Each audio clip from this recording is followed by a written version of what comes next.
What's the meaning of allay?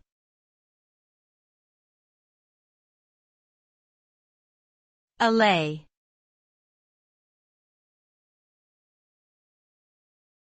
Allay.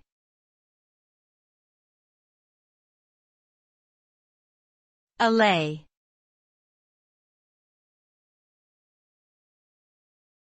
Allay.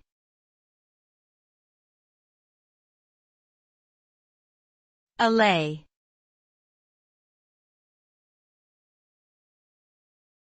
The word allay means to calm or alleviate something, usually a fear, worry, or concern.